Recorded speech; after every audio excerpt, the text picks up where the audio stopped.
देखिए little hearts आज का जो आपका चैप्टर है, चैप्टर का नाम है लेटर टू फादर। पिताजी को पत्र लिखता है एक लड़का जिसका नाम आसिफ है। ये अपने नाना नानी के साथ में रहता है, इसकी मम्मी पापा इससे दूर रहते हैं। तो वो पत्र लिखता रहता है, कभी उसका पापा उसको लिखता रहता है, कभी वो बच्चा आसिफ है जो अपने पिताजी को पत्र लिखता रहता है।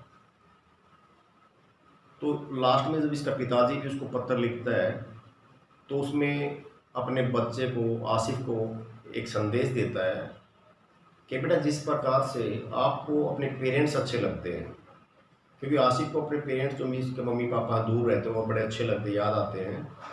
तो उस लेटर में उसके पापा उसको लेटर डालता है आसिफ को, तो उसका पापा भी उसको कहता है कि बेटा जिस प्रकार से आपको अपने पेरेंट्स अच्छे लगते हैं, इसी प्रकार से मीन्स आपकी मम्मी को भी अपने पेरेंट्स अच्छे लगते हैं, क्योंकि अपने नाना नानी के साथ रह रहा था तो उसकी मम्मी के वो पेरेंट्स हैं। तो इस लेटर के द्वारा इसके पिताजी ने अपने बच्चे को ये समझाया, जिस प्रकार से आपको अपने पेरेंट्स अच्छे लगते हैं, इसी प्रकार से आपके जो मम्मी हैं उसको भी अपने पेरेंट्स बड़े अच्छे लगते हैं। तो उनके साथ में अच्छा व्यवहार करते हुए काम अपना अपने आप करना है, और उनके काम में भी छोटे मोटे जो काम हैं उनको काम करा के उनकी मदद करनी है और अच्छे से रहना है। ये संदेश इसमें लेटर के द्वारा से पापा ने इसको दिया था। आगे अभी मैं आपको एक एक लाइन की ट्रांसलेशन करके समझाऊंगा, आप बड़े ध्यान से इसको समझना है। Letter to father. Let us start. और शुरू करते हैं। Write a letter to a cousin और फ्रेंड। एक पत्र लिखो अपने चचेरे भाई या बहन को या फिर किसी दोस्त को। Who leaves in the village, जो गांव में रहता हो।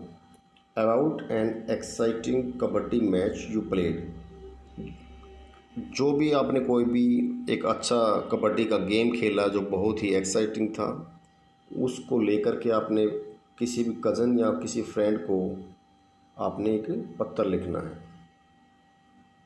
अब शुरू करते हैं। चैप्टर यहाँ से शुरू होता है। Asif lives with his grandparents. ये प्रेजेंट इंडेफिनिट टेंस है। देखिए ऐसी इस वाली वर्ब आती है ना, प्रेजेंट इंडेफिनिट टेंस होता है। Asif leaves with his grand parents. Asif अपने ग्रैंड पेरेंट्स के साथ रहता है।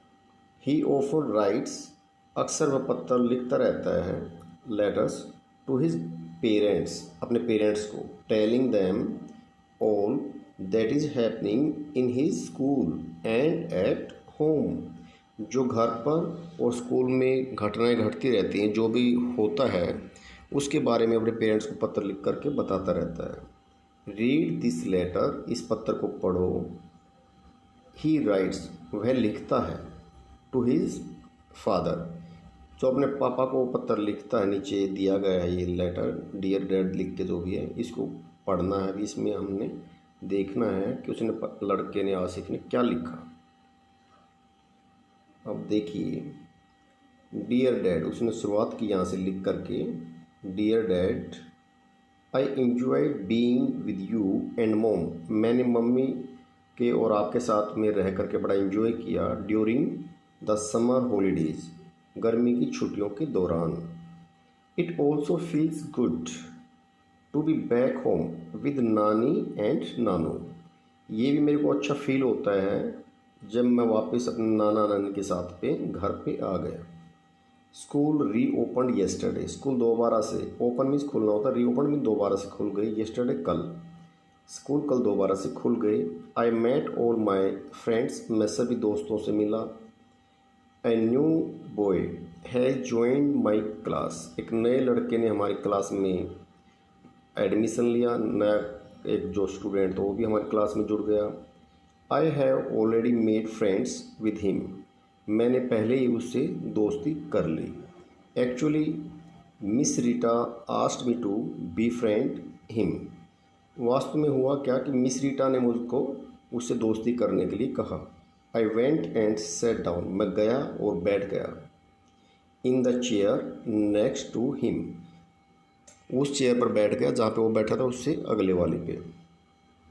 The boy looked at me uncertainly, जो लड़का था वो मेरी तरफ देख रहा था। अनसर्टेनली मीन्स अनिश्चितता से, मीन्स जानता नहीं था, अनजानेपन में। आई सेड, मैंने कहा, हेलो आई एम आसिफ, अरे हेलो, मैं आसिफ हूँ। What is your name? तुम्हारा नाम क्या है? एट वंस ही स्माइल्ड, तुरंत वह मुस्कुराया। ब्रॉडली एंड रिप्लाइड, बड़ी तेज हंसा वो और उसने उत्तर दिया। आई एम मनी, मैं मनी हूँ, मेरा नाम मनी है। My father is in the army, मेरा पिताजी आर्मी में है। He has been posted to the border, उसकी जो पोस्टिंग है, उसकी जो ड्यूटी लगी हुई है वो बॉर्डर पर लगी हुई है, सीमा पर। सो मदर एंड आई, और मम्मी और मैं, have moved here with my grand parents, इसलिए हम अपने ग्रैंड पेरेंट्स के पास आ गए हैं। मम्मी के साथ मैं यहाँ पे अपने ग्रैंड पेरेंट्स के पास आ गया हूँ। Dad he too belongs to his place, अब डैड को पत्र लिख रहा, तो ये लड़का आसिफ है, उसमें लिख के बता रहा है पत्र में, dad he too belongs to his place, this place, वह भी इस जगह से बिलोंग करता है, इसी जगह से वो भी है। ही सेज, वह कहता है, he comes here every year, वह हर साल यहाँ आता है। ड्यूरिंग द समर हॉलीडेज, गर्मी की छुट्टियों के दौरान। To be with his grandparents, अपने ग्रैंड पेरेंट्स के साथ। ग्रैंड पेरेंट्स हो तो दादा दादी नाना नानी। बट स्ट्रेंज, लेकिन अजीब बात यह है, I have never seen him before, कि मैंने उसको कभी पहले नहीं देखा। We have already become good friends, हम अब पहले से ही अच्छे दोस्त बन गए हैं। He is a warm and friendly boy, वह बहुत ही एक वार्म एंड फ्रेंडली, बहुत ही एक अच्छा फ्रेंडली नेचर का लड़का है। We are interested in the same games, हम एक जैसे गेम्स में ही इंटरेस्ट रखते हैं। He too likes to play football, वह भी फुटबॉल खेलना पसंद करता है। आगे है, he was the captain of the junior football team in his school, वह अपने स्कूल की जूनियर जो टीम थी फुटबॉल की, उसमें कैप्टन रहा हुआ है, कैप्टन बनता था, कैप्टन बनाओ। अब नेक्स्ट पेज पे, as he was joined late, क्योंकि उसने देर से ज्वाइन किया school. I have offer to help him, तो मैंने उसको ऑफ़र किया है मदद करने के लिए।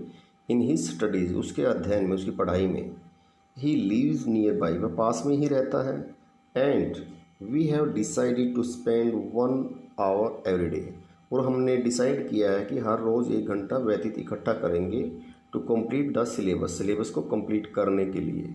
दैट ही हैज़ मिस्ड, जो वो मिस कर चुका है, जो सिलेबस वो मिस कर चुका है, जो उसका अभी तक नहीं हुआ है, तो हमने डिसाइड किया है हम 1 घंटा इकट्ठे रहेंगे और सिलेबस को कवर करेंगे जो पेंडिंग रह गया है। Money is a good boy, money एक अच्छा लड़का है। इवन नानी एंड नानू लाइक हिम, यहाँ तक कि मेरे नाना नानी भी उसे पसंद करते हैं। वी आर बोथ हैप्पी, हम दोनों खुश हैं। टू बी फ्रेंड्स, दोस्त बन करके। हाउ इज़ मोम, मम्मी कैसी हैं? मीन्स पापा को पत्र लिख रहा है, तो पत्र में पूछ रहा है कि मम्मी कैसी हैं। When will you visit us, आप हमारे पास कब आएंगे? I really miss you both, वास्तव में मैं भी आपको बहुत मिस करता हूँ। I eagerly look forward to meeting you, मैं आगे जब आप आएंगे उस मीटिंग के लिए मैं बहुत ही ज़्यादा उत्सुक हूँ। ईगरली मीन्स ज़्यादा एक्साइटेड होना। विद लॉट्स ऑफ लव, बड़े प्यार के साथ, योर लविंग सन, आपका प्यारा बेटा आसिफ। अंत में ऐसा लिखते हैं जब पत्र का एंडिंग पॉइंट होता है। तो Asif father wrote back to him, अब आसिफ के पिताजी ने उसको दोबारा से पत्र लिखा। उसको रोट बैक के में वापस उसको पत्र लिखता है अपने लड़के को। क्या लिखा? Dear Asif, I am so glad, मैं भी बहुत खुश हूँ। That you have made friends with Mani, कि आपने मनी के साथ दोस्ती की। Your teacher gave you this responsibility because you are warm and friendly, आपके टीचर ने आपको ये जिम्मेदारी दी, एक रिस्पॉन्सिबिलिटी दी। रिस्पॉन्सिबिलिटी होता है जिम्मेदारी। क्योंकि, बिकॉज मीन्स क्योंकि, यू आर वार्म, क्योंकि आप बड़े वार्म और फ्रेंडली हैं, गर्मजोशी से फ्रेंडशिप करने वाले हैं। She felt sure that you would make him comfortable, C felt sure, क्योंकि आपकी जो मैडम है उसको बिल्कुल यकीन हो गया होगा, उसको पक्का यकीन था कि you would make him comfortable, कि आप ही उसको कंफर्टेबल रख सकते हैं। इट इज़ वेरी डिफ़िकल्ट, यह बहुत मुश्किल है। When you go to a new place, जब आप किसी नए स्थान पर जाते हैं। He must be lonely and unsure, तो वह जरूर अवश्य ही एक एकांत और अनश्योर, एक अनिश्चित जगह होती है जिसके बारे में ज़्यादा पता नहीं होता है। ऑफ कोर्स, निसंदेही, it is thoughtful of you to assist your friend in his studies. Of course, निसंदेह, it is thoughtful of you, यह भी आपके लिए एक विचारणीय है, विचार की बात है। टू असिस्ट योर फ्रेंड, क्या आप अपने दोस्त की मदद कर रहे हैं इन हिज स्टडीज़, उसके अध्ययन में। But at the same time, लेकिन इसी समय, रिमेंबर टू हेल्प नानी एंड नानू, लेकिन इसी समय ये भी याद रखना है कि आपने नाना नानी की मदद करनी है एट होम, घर पर। रन समोर एरेंड्स फॉर देम, उनके लिए छोटे मोटे काम करते रहना है। And give them full respect, और उनको पूरा रिस्पेक्ट देना है, पूरा उनका आदर करना है। Do your own work as far as possible, do your own work, अपना खुद का काम करना है, एज फार एज पॉसिबल, जितना ज़्यादा हो सके, जितना संभव हो सके आपने अपना जो भी काम है वो खुद ही करना है। Just as you love your parents, जिस प्रकार से आप अपने पेरेंट्स से प्यार करते हैं, वेरी मच, बहुत ज़्यादा, and want to make us happy, और आप हमें जैसे खुश रखना चाहते हैं। Mom too wishes the same for his parents, तो आपकी जो मम्मी हैं उसकी भी सेम इच्छा है कि उसके जो पेरेंट्स हों खुश रहें। We shall visit you all during the Dussehra break, हम जरूर आपके पास विजिट करेंगे, दशहरा ब्रेक जब हो, दशहरे की छुट्टियां होंगी जब। Do let us know if there is anything you need from here, do let us know, तो हमें बताइए, if there is anything you need from here, कि किसी भी ऐसी चीज़ की आपको जो ज़रूरत हो यहाँ से, मीन्स हमारे पास जो चीज़ें हैं और वहाँ ना हो, और उन चीज़ों की आपको ज़रूरत हो, तो वो बातें हमें बता दें, वो चीज़ें बता दें। With lots of love, your loving dad. इसके पिताजी ने पत्र का यहाँ पे अंत किया। तो ये थी एक बड़ी अच्छी आपकी स्टोरी, आपको पसंद आई होगी story. Thank you very much.